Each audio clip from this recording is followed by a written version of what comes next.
All right, so my name is Radchenko. I work for Optiver, which is a low-latency trading company. Previously, I used to work for video games companies, multiple companies for about 15 years, right? My main focus through my entire career was working on performance, making things fast. And this is what this talk is all about, how you understand performance of applications, both video games and trading, and how you measure it, how you make it fast. Right. Before we start, I have a quiz. You all got pieces of paper. If you don't have piece of paper, just use any random piece of paper. Write your name, write a number, and units. Try to estimate how long it will take to run this code once. Right? So I run it on typical Xeon server, Haswell microarchitecture. Inputs were random numbers from 0 to 1 million, so it's nothing really crazy. Stock GCC, so I run it under Google benchmark, make sure it's not optimized away. So no tricks, it's just single run. Make sure you write units clearly, right? So either nanoseconds, microseconds, milliseconds. I think everyone will agree here that single run gonna take less than a second, right? So don't try seconds. So we'll collect answers within 5 minutes, and there's gonna be 3 prizes for whoever guesses closest to the answer, right? So again, that's Fizzbuzz. I imagine everyone knows what Fizzbuzz is. Unfortunately, no one asked it as an interview question anymore. So we take a number, we check if it's divisible by 3, we add Fizz. If it's divisible by 5, we add buzz. Otherwise, we output string, and we return a CD string. That's a simple piece of code. Write time units clearly, write your name, write an answer as a single number. All right. So you'll have some time to think about it. And then Patricia will collect it. Right. All right, so this is outline of this talk. So we'll talk about performance challenges in game development and how games tackle performance. Just out of the curiosity, can you raise your hand if you're making video games or used to make video games in the past? Right.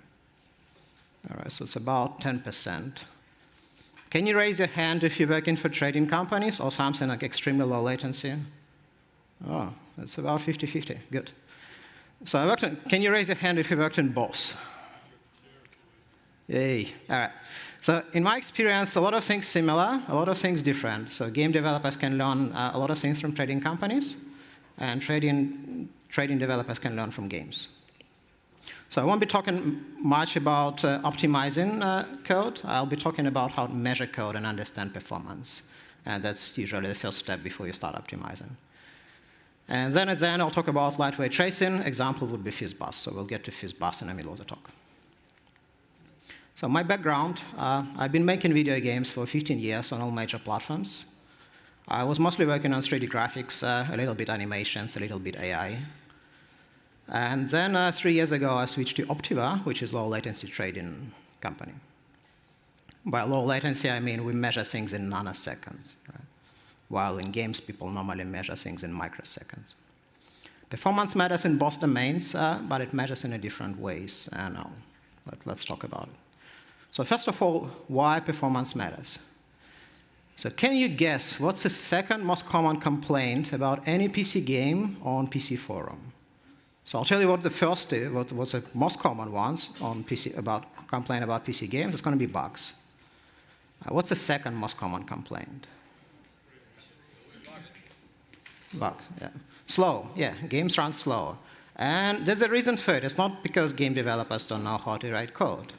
Now, the key thing is PC game. You have massive range of hardware, from high-end desktops to laptops. On top of it, you have drivers to work with. And it's very, very hard to make game run consistently fast on the entire range. So that's one of the biggest challenges that game developers face. And the key thing is run consistently fast. While in trading, performance matters in a different way. So if you have slow trading system, it's not making money. Like very simple example would be you see something on the market, you see some market event, and you want to buy a stock, right? Because you think it's cheap, it's going to go up. While all your competitors, they saw the same event. So now you have a race to exchange. Whoever gets it first takes the money. Whoever is second, they got nothing. There's another example when you might lose money, right? So imagine you're running currency exchange shop. So you're exchanging euros for American dollars. And imagine you can only update prices once per week. So what's going to happen is, so price is changed outside of your shop. You can only update price on Monday. Meanwhile, people came and start buying because it's cheap, right? And you go bust very quickly. So if you're running a trading system and you're providing quotes to the market, you want your system to be fast. Otherwise, you're just going to lose money. So games. Those games I've been working on. The most well-known one is World of Tanks, but there are a bunch of other games. So a game is a typical example of a soft real-time system. And by soft real-time system, I mean something which you need to generate data at real time, multiple times per second. In games, it's usually like agreed is 30 times per second. It's a good speed. If you miss it, if you go down from 30 times per second to, say, 25, it's still acceptable. So it's not the end of the world. While, say, in audio processing, it's more noticeable. You have consistent CPU load, consistent GPU load. Occasionally, you have spikes. So one example would be you're playing, say, League of Legends, right? And you have fireball explosion in the middle of the screen. So now load got much higher. And previously, you were running fast enough, and now you're not fast enough, so you see this glitch. And for this particular example, this glitch going to happen in very unfortunate time because you're trying to evade this fireball while it suddenly gets slower, and that ruins player experience. So you want to be consistently fast. But in general, throughput is a key, so you want to be just processing frames over and over again. So that's a typical example of game loop, what typical gamers do all the time. So we take user input, we update the game, which means update animations, update physics, update AI, update whatever we need to update. Then we generate data for graphics card, because at the end, that's what the entire game is doing, just generating data for graphics card. We submit to graphics card, and we do it again. So in this example, performance works as a currency. Performance of itself is not really useful, right? So say you got a powerful laptop, you play in a game, and game runs fast. Now developers spent half a year optimizing the game, and games run 10% faster. Well, you wouldn't notice a thing, like it's already good. You don't even see frame rate to begin with, right? But what developers can do, they can spend this performance currency on something else. So they can make AI smarter, they can make animations better. Like, typically it's graphics, that's where most resources go, but still, you can improve a lot of things. And the way people talk about performance in games, they talk about budgets, right? So you have 33 milliseconds per frame, you allocate budgets, you have, say, like 5 milliseconds for game update, 3 milliseconds for physics. So as an optimization specialist working for games, you're generating this currency for those budgets, and other people can use it. Now, even more, when, say, console game is in development, usually developers take some kind of loans, right? So you're developing on a dev kit, which is much more powerful than final console, and game runs really slow, right? While when games get closer to completion, it's time to pay this loan, otherwise it still runs slow. So now as optimization specialists, you're trying to catch up and make it fast enough. So what sort of challenges game developers face in games? Like with PC and mobile, the biggest challenge is fragmented hardware. So when you think about typical hardware for the game, you would think about something which is in the top left corner, like extremely powerful desktop. While what happens quite often, you get something which is in top right corner, which is a very old laptop with very old drivers, which no one ever updated. It makes life really, really hard, because you want experience to be good on the entire range. Like for some games, you can say that's minimum requirements, but you still need to optimize for the entire range. Well, for game consoles, you have fixed hardware, which is really good news. But the game console is cheap for a reason. So if you buy a decent gaming PC, it's going to cost close to 1,000 euros, probably less. If you buy a gaming console, it's going to cost much, much less. And the reason is because hardware is cheap. So when game console is released, hardware is already cheap enough and not as fast. But then through the life cycle of the console, effectively it's getting slower because it's not being updated. Like on top of it, when you develop on game consoles, you have to work with proprietary dev kits. And it's becoming more issue nowadays because developers rely on Stack Overflow a lot, while it was less the case 10 years ago. But you can't Google stuff, right? So if something wrong with your rendering on PS4, you just can't Google. There's going to be nothing in there. It's all under non-disclosure agreement. So there's some restricted forums, but there's not much stuff in there either. That makes development hard. So that's a side story. That's pictures of multiple dev kits. The black one in the middle is PlayStation 3 dev kit. So when people are developing games on PlayStation, there used to be a foot pedal, which you press to insert breakpoint in the game and break into game, which is quite cool, right? And then later, people found a way to use it for VI. So when you press the pedal, you switch into insertion mode. It's like a clutch, which is also cool. So how games tackle performance.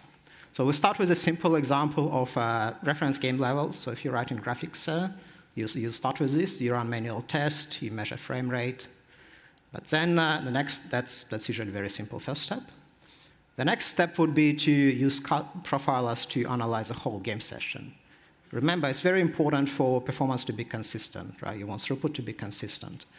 So when you record the entire game session, you want to focus not on average performance, but on spikes. And if spike happen, normally those tools, right bottom corner is example of Unity Profiler. You can see those spikes in there, and you can analyze a specific frame and see what caused this spike. The top right corner is example how to use open source tools. So this is Chrome in Tracing View. Originally, it was developed to analyze performance of web pages. But you can upload any JSON into it with timestamps, and it's going to display some sort of flame graph. In a very visual way, you can quickly see what it's taking most time on this specific frame. And then you can see on next frame it was taken different time. And you can start investigating why. So now World of Tanks. World of Tanks is a reasonably popular MMO online shooter. As you can guess from the name, it's a game about tanks. Right? It's kind of like a Counter-Strike, except you drive in a tank and shooting other tanks. It's like 15 versus 15 team battle.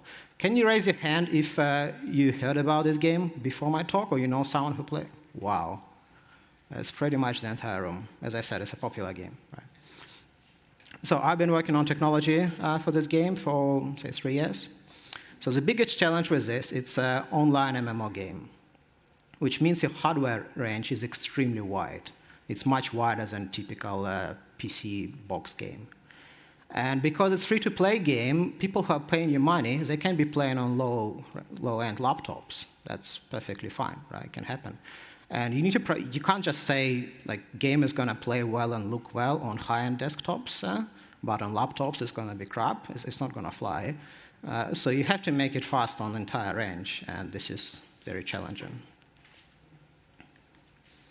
So the way World of Tanks developers deal with it is they use replay system.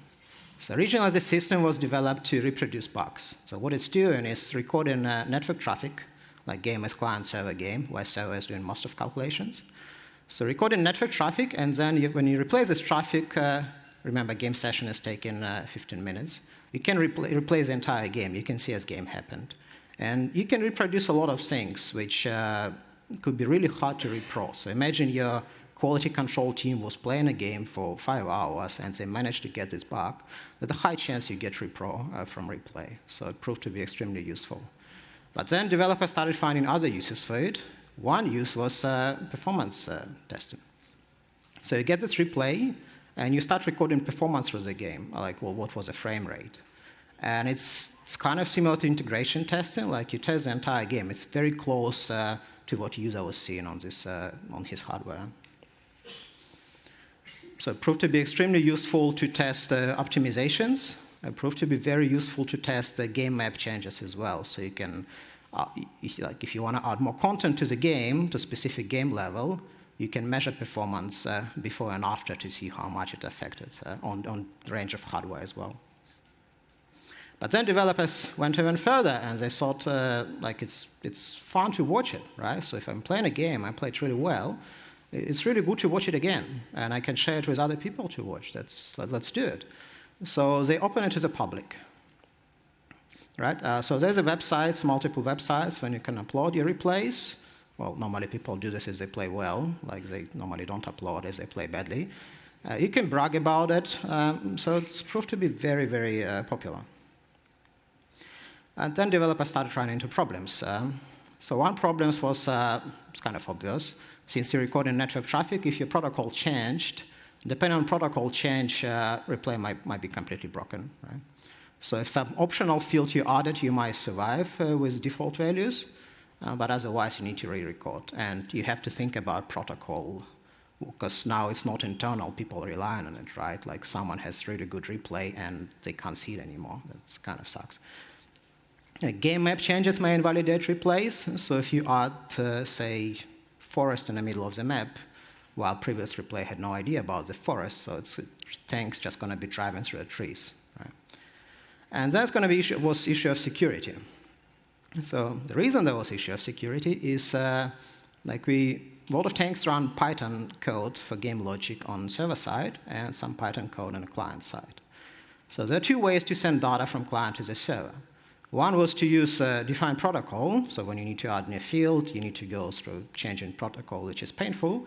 But they found a very convenient way you can just pickle Python object and send it through. And it's internal communication. It was very hard for attacker to inject into it, so it worked fine. But then you record entire traffic, so you're recording Python objects. And you download this replay from external website, which means people quickly found a way to get control of your computer through this. So you download replay, you start playing, you just gave up control to your attacker. And that was a reasonably big issue until it got fixed. So the word was used for performance testing. So remember, with online game, it's not like you're developing a game and you release it. Game is already in there. So the first and foremost, you don't want to break user experience. If something's running well, you want it to run well. Or if you add in new content, remember this performance is a currency, you want a game run faster, so performance is still the same while you increased, say, forest density, or you improved graphics, or you added some different shadows to the game. So developers had a lab with a different set of hardware, and remember I mentioned low-end laptops. So there was one example when in Sydney, to troubleshoot performance issues, we had to buy a laptop from eBay, because there was no way to buy it from the shop. The shop was sold.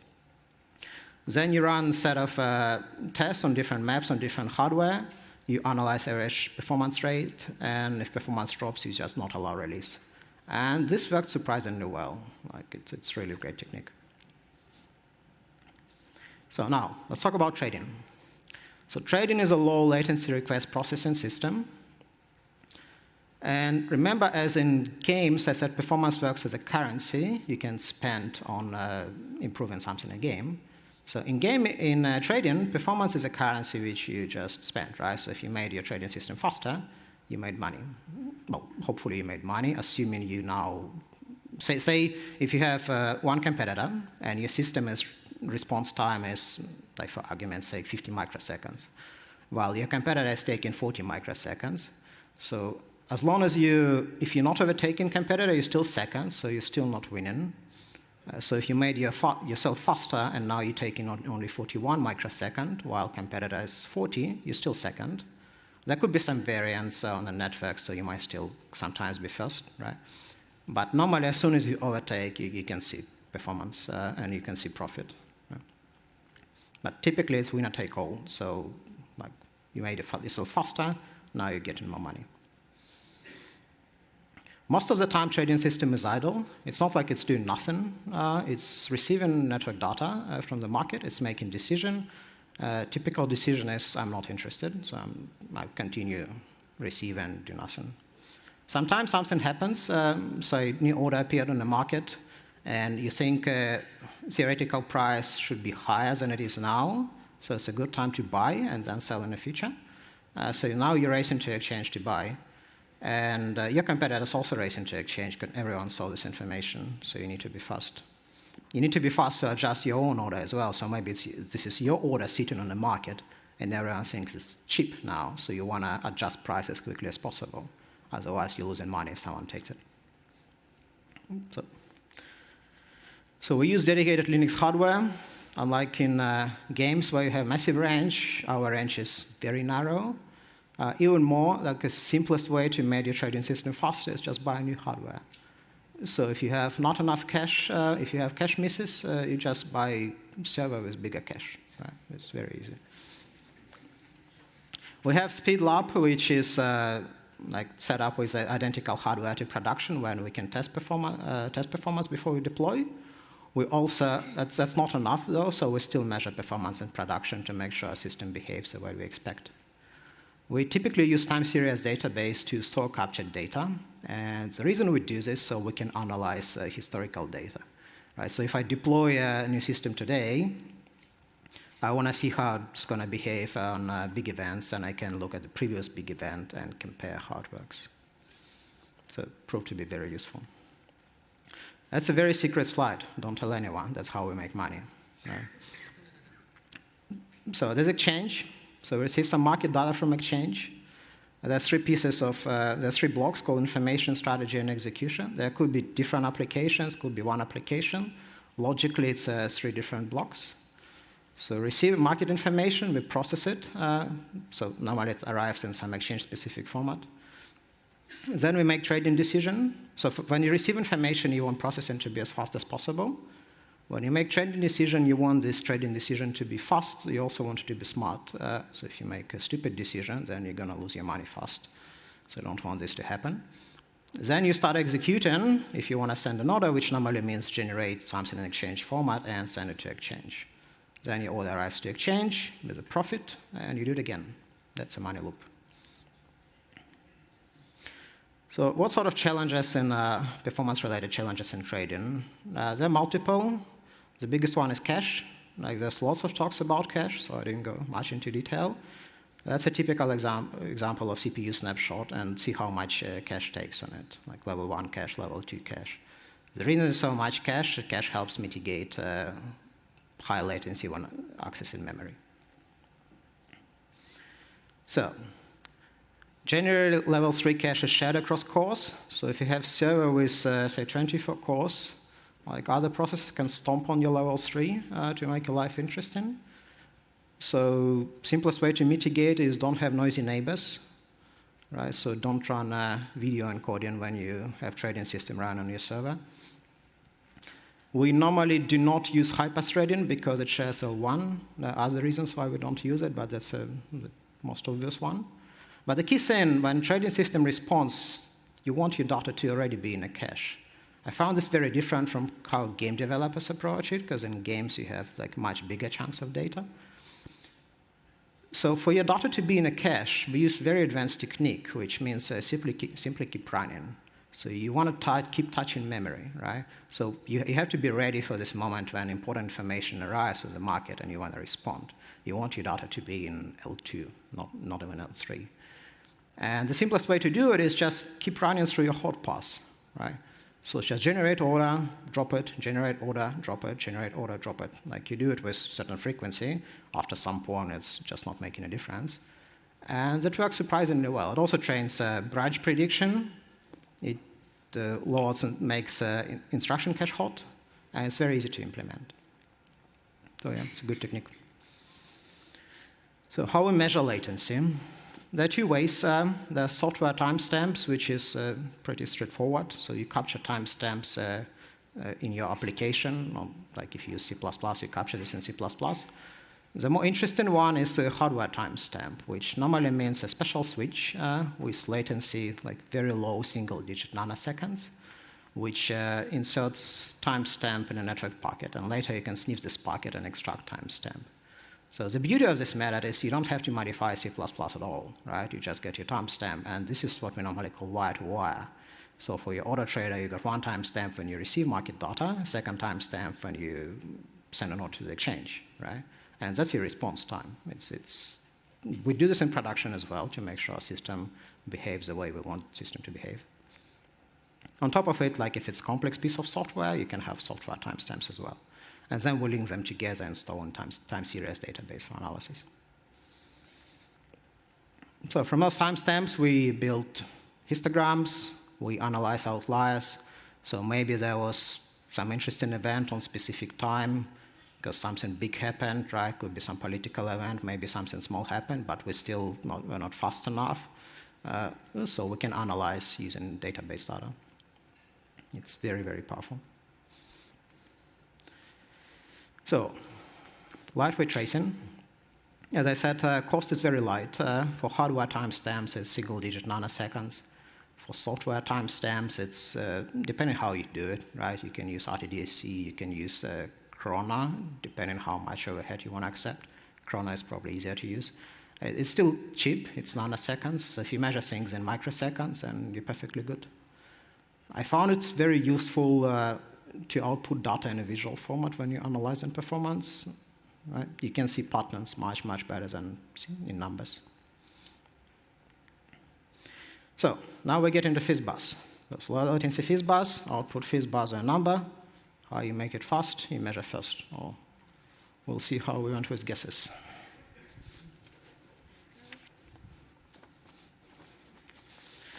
All right, so we got 70 numbers total.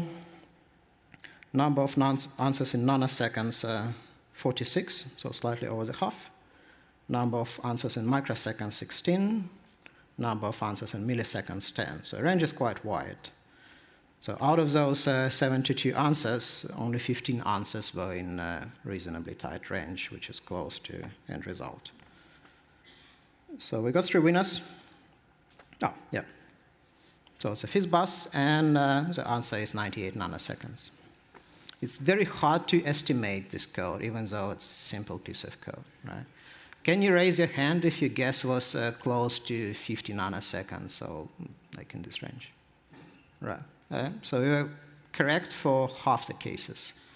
Can you raise your hand if your guess was closer to 200 nanoseconds? All right, so correct for another half the cases. It's very tricky to estimate. You'll later see why. So we got 3 winners. Fernando Iglesias Garcia, can you raise your hand?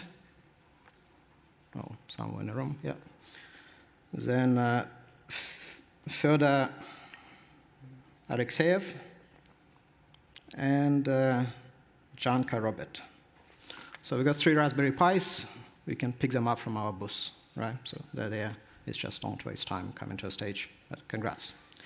But the lesson you should take from it is not that I'm bad at estimating code. That's the lesson is to measure, right? Even for simple code as Fizzbuzz, it's really hard to guess what latency is. So that's a Fizzbuzz server. I didn't bother much creating a network, so I just read input data from the disk. Then I write Fizzbuzz on it. And I sent data. So in some sense, that's kind of like a trading system, right? So if you think about it. So you receive data. Data is in a text format, which in some exchanges, you still receive data in text format, like literally numbers, say price could be text. So you pass it. You perform some trading logic. In our case, trading logic is Fizzbuzz. And then you make trading decision, right? So say generate an order, and you send it to exchange. That's simple trading system. So we capture a few timestamps through the life cycle, and then we capture input number itself. The reason we do this is it makes much easier to slice and dice data when you analyze it.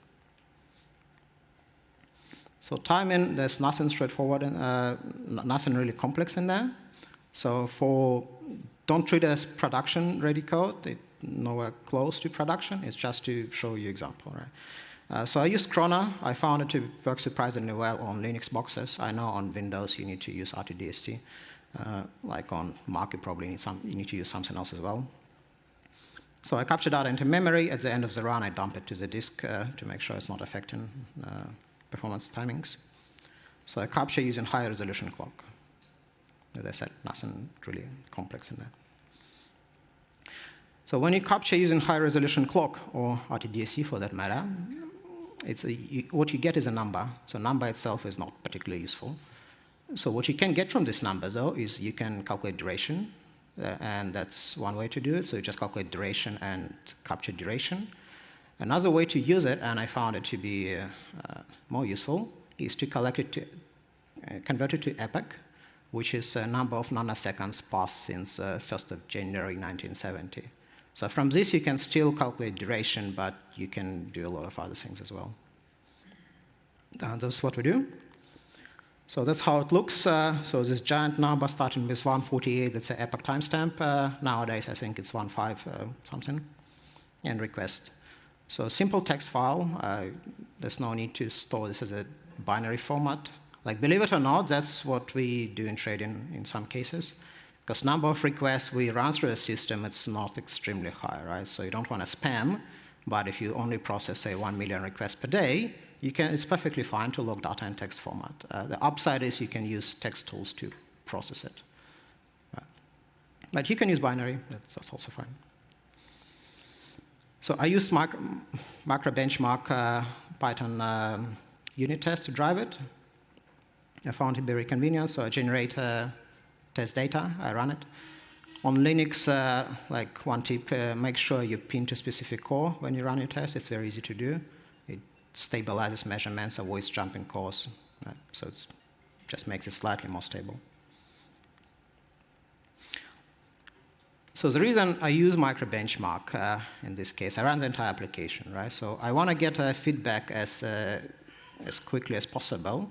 I want benchmark to be completely automated, so I don't want to set it up manually. I don't want to analyze data manually. I want to get results immediately. As soon as you get it, right, if benchmark is not taking hours to run, you can get into this different loop, right? So you can modify code and see results immediately.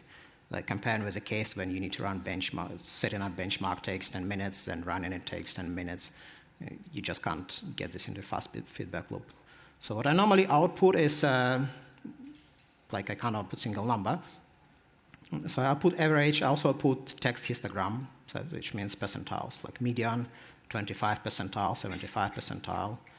Like the small example for the slide, I normally output 99 percentile as well. That helps to see how fat tail is.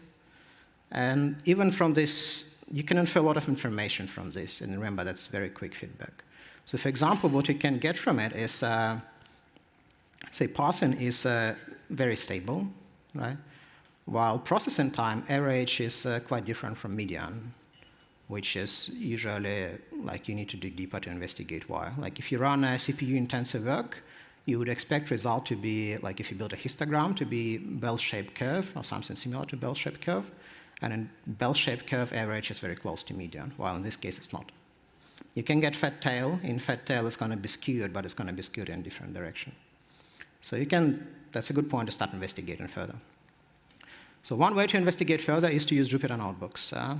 Can you raise your hand if you're familiar with Jupyter notebooks? That's good. It's about half of the audience. It came from the data science community, which people use to analyze data and in a reproducible way, right? So you have notebook, you write Python code in there, you see results straight away. You can share a notebook so other people can rerun your tests. So in our case, we're reading data from time series database, which means other people can rerun tests or do some more detailed analysis, which I found very powerful. So I found in games in particular, people spend a lot of time building custom GUI tools to visualize data. And when I talked to them about Jupyter notebooks, like lots of people didn't hear about it, or they heard about it in a different domain. It's very, very powerful technique to just take your performance capture and upload it to Jupyter, right, and slice and dice data and analyze data. A lot of tools already in there. So it's one takeaway from this talk. Like if you didn't do it before, try to do it. You'll be amazed how much you can get from it. So that's an example of same text file I was shown before, uploaded to Jupyter. So I calculated durations already, but other than that, it's pretty much raw data. So what you can get from it, you can filter it, right? That could be powerful. You can build histogram out of it. Again, simple to what I've shown, text histogram, but now you can define percentiles, or you can just use default. So one thing you can see from the histogram is max number is being quite big. So we run like a few thousand tests, right? And normally it's taking low nanoseconds, but in this example, max number is closer to microseconds.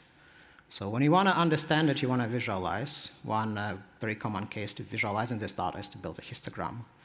So what do you think is going to happen if you build histogram out of it? Yeah, I'll show you. That's what's going to happen. So that's a histogram.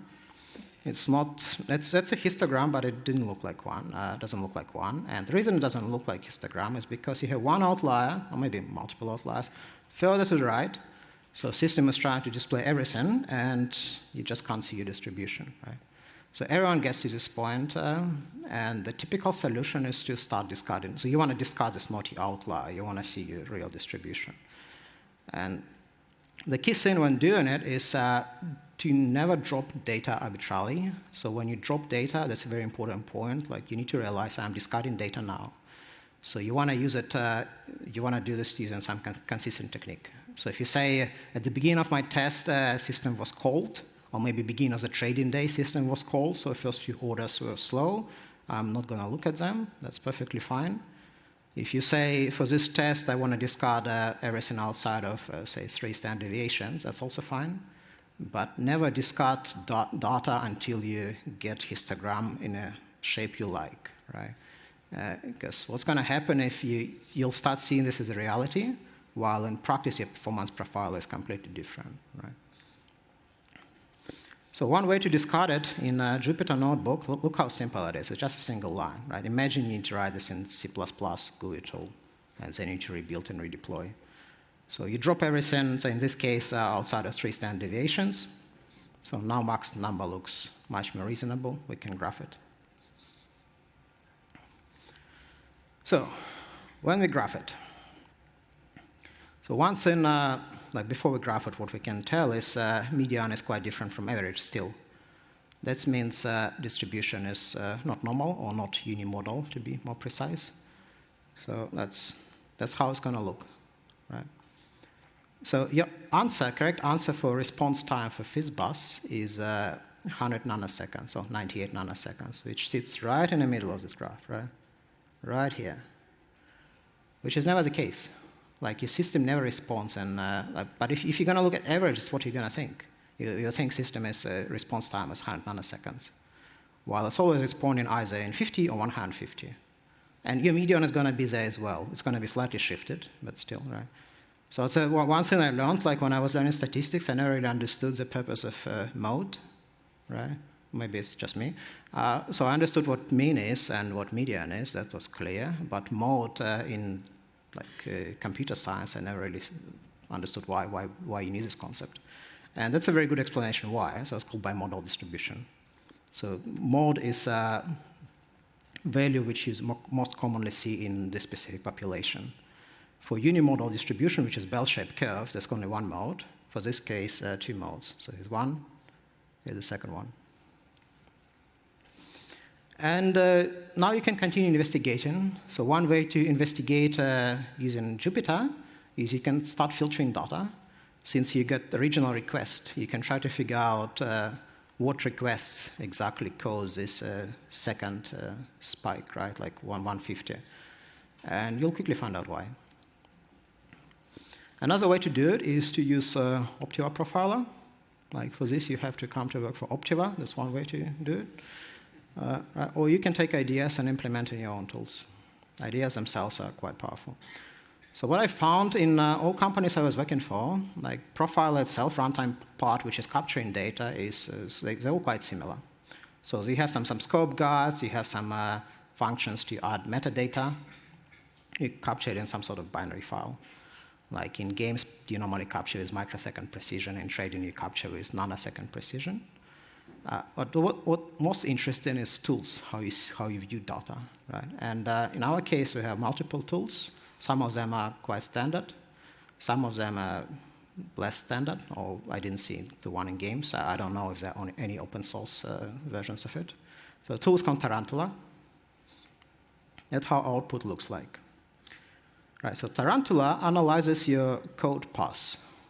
It's a very, very powerful technique. So when you look at Fizzbuzz, right, there are multiple paths, passes system can go through, right? So you can output fizz, you can output buzz, you can output number. So you can mark your code like other our profilers can do it for you. And then you'll see that for roughly half of the cases, you went through one code path, which is on the top, when you did conversion to a string. On the left side, you'll see accumulated data from the moment you start receiving requests, start parsing, and then you get to Fizzbuzz.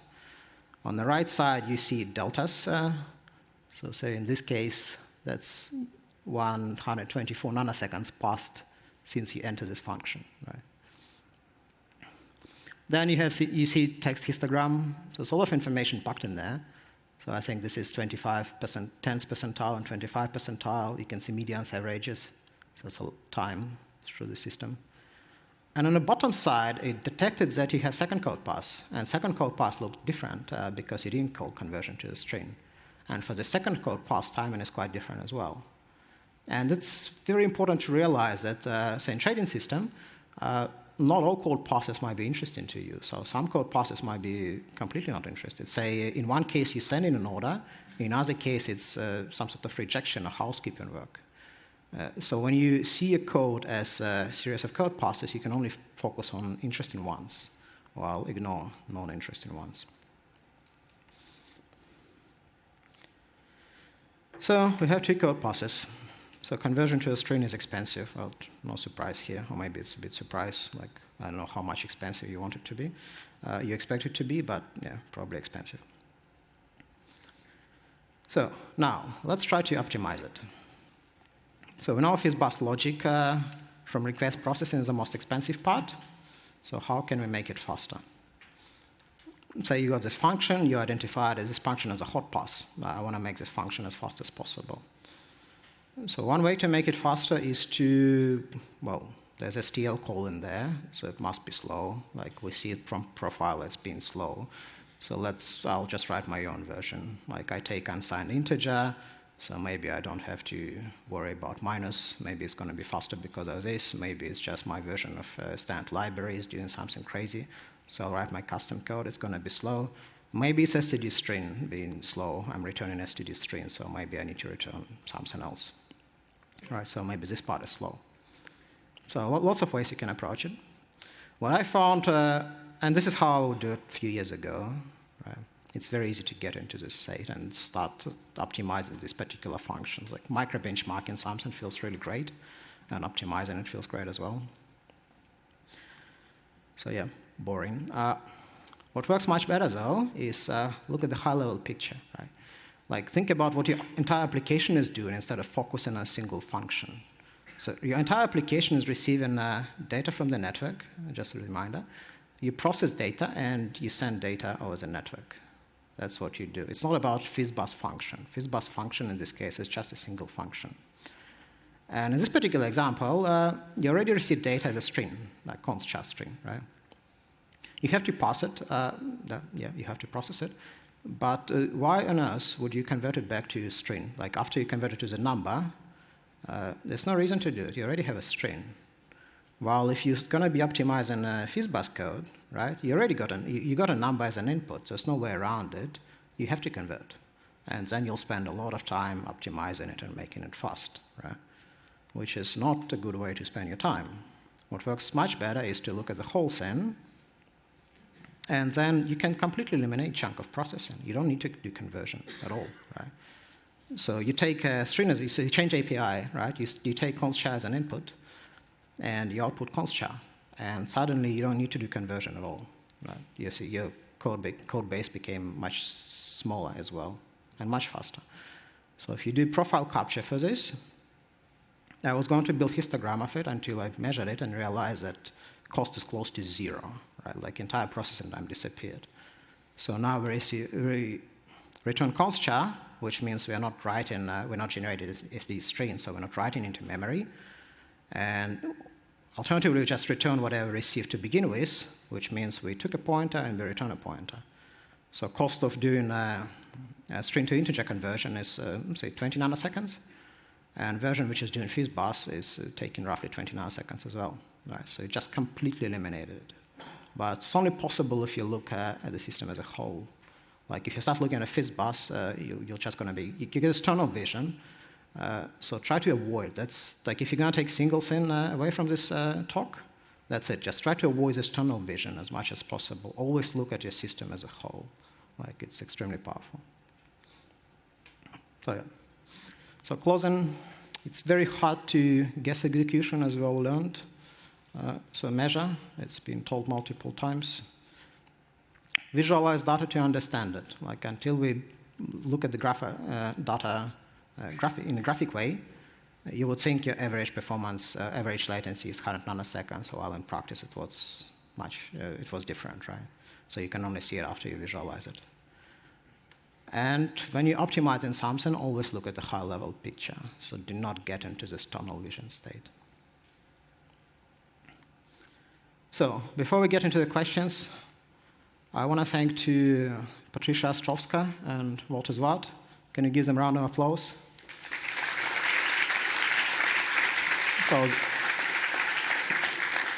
So they did all logistics for the quiz. This was hard work, lots of people in there. It's going to be another talk from Optiver, from Walter at 5 o'clock about clean integral code. So I'm really looking forward to it. I highly recommend going to it. So if you enjoy listening about this, about performance-related problems, like Optiver is hiring, so there's lots of people from Optiver in the booth. So you can go there. We're happy to answer questions to tell like what job is like at Optiver and why you would be interested in working in trading. Yeah, this is a way to contact me. So thank you for listening.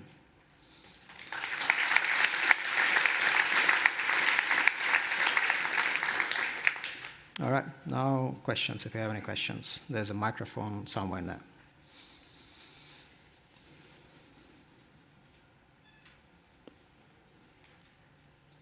Any questions? No. All right, cool. Thank you.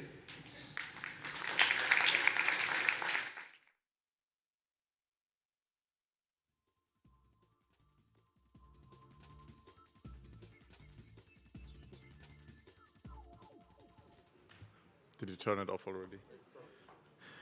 Can you go to slide 47?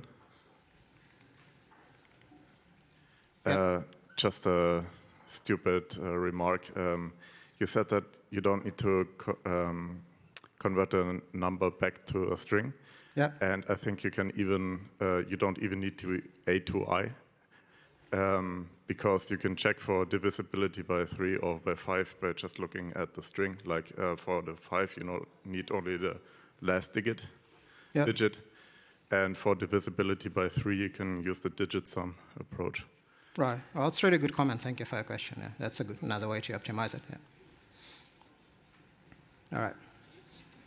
Any other questions? I'm going to be, like, people from Optiver are going to be in the bus, so if you want to ask questions later on, feel free to come.